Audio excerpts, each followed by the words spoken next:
Shalom, Bapak Ibu Saudara-saudara sekalian, mari kita mendengarkan renungan ini sebelumnya kita bernyanyi.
Kita berdoa. Kasih karunia dan damai sejahtera dari Tuhan Allah Bapa dan dari anaknya Tuhan Yesus Kristus menyertai saudara sekalian. Amin. Saudara-saudaraku yang terkasih, selamat berjumpa pada hari ini Jumat tanggal 4 November. Adapun firman Tuhan tertulis dalam 1 Yohanes 3 ayat yang ke-18. Demikian bunyinya.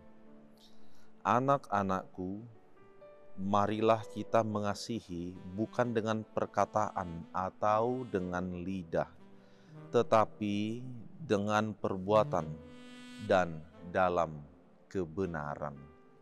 Demikian, adapun judul daripada renungan ini adalah mengasihi dengan perbuatan, bukan sebatas perkataan.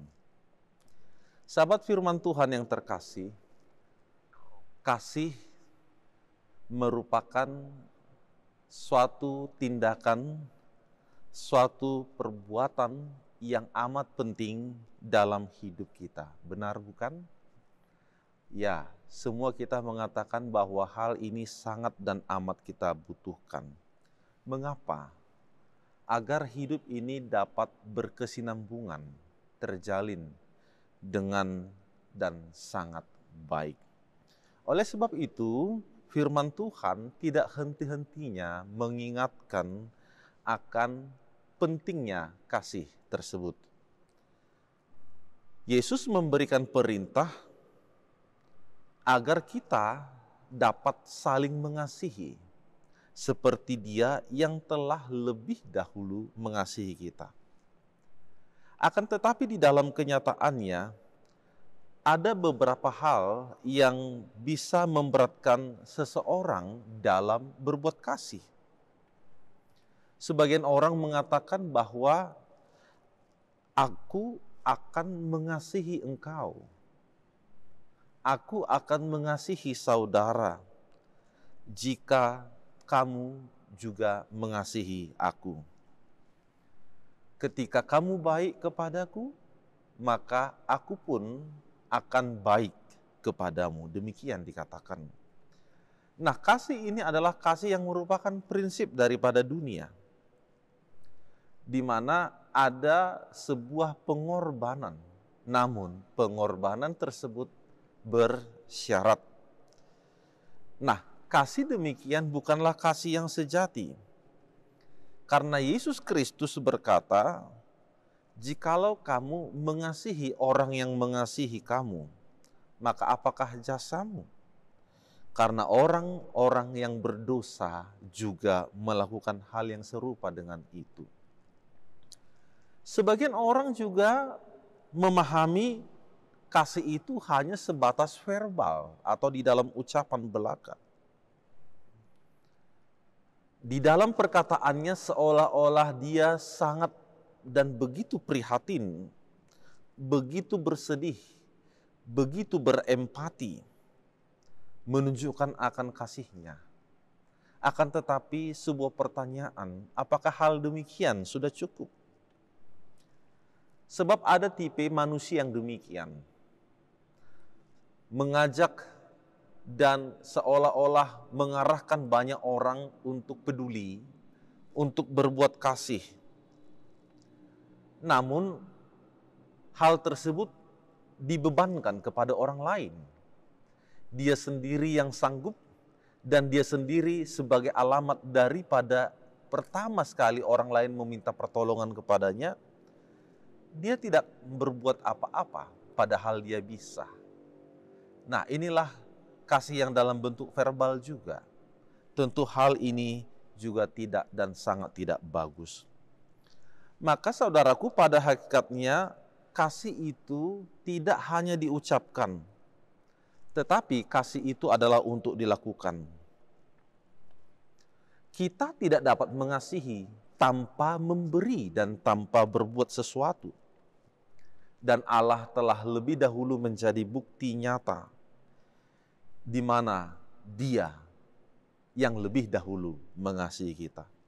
Oleh sebab itu, pesan daripada renungan ini kepada kita sekalian, saudara-saudaraku dimanapun berada, marilah kita hidup dengan saling mengasihi. Bukan dengan perkataan, bukan dengan lidah, tetapi dengan perbuatan.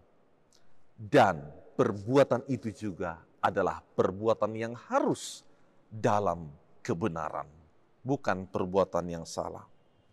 Agar dengan demikian persaudaraan kita adalah persaudaraan yang hidup dengan baik, yang terjalin dengan sehat satu dengan yang lainnya. Mari kita lihat kehidupan kita. Kita lihat kekeluargaan kita masing-masing. Hiduplah di dalam rasa saling mengasihi. Kemudian sebuah perenungan, apakah ada hal yang membuat seseorang yang memberatkan dirinya di dalam berbuat kasih? Maka jawabannya ada banyak.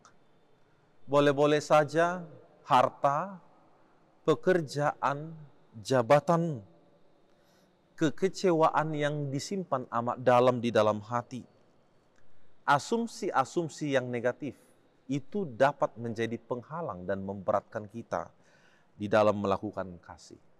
Oleh sebab itu solusinya adalah ketika kita selalu melihat Yesus, pengorbanan Yesus, maka di situ pula lah kita akan dimampukan mengasihi dan mengasihi tanpa syarat.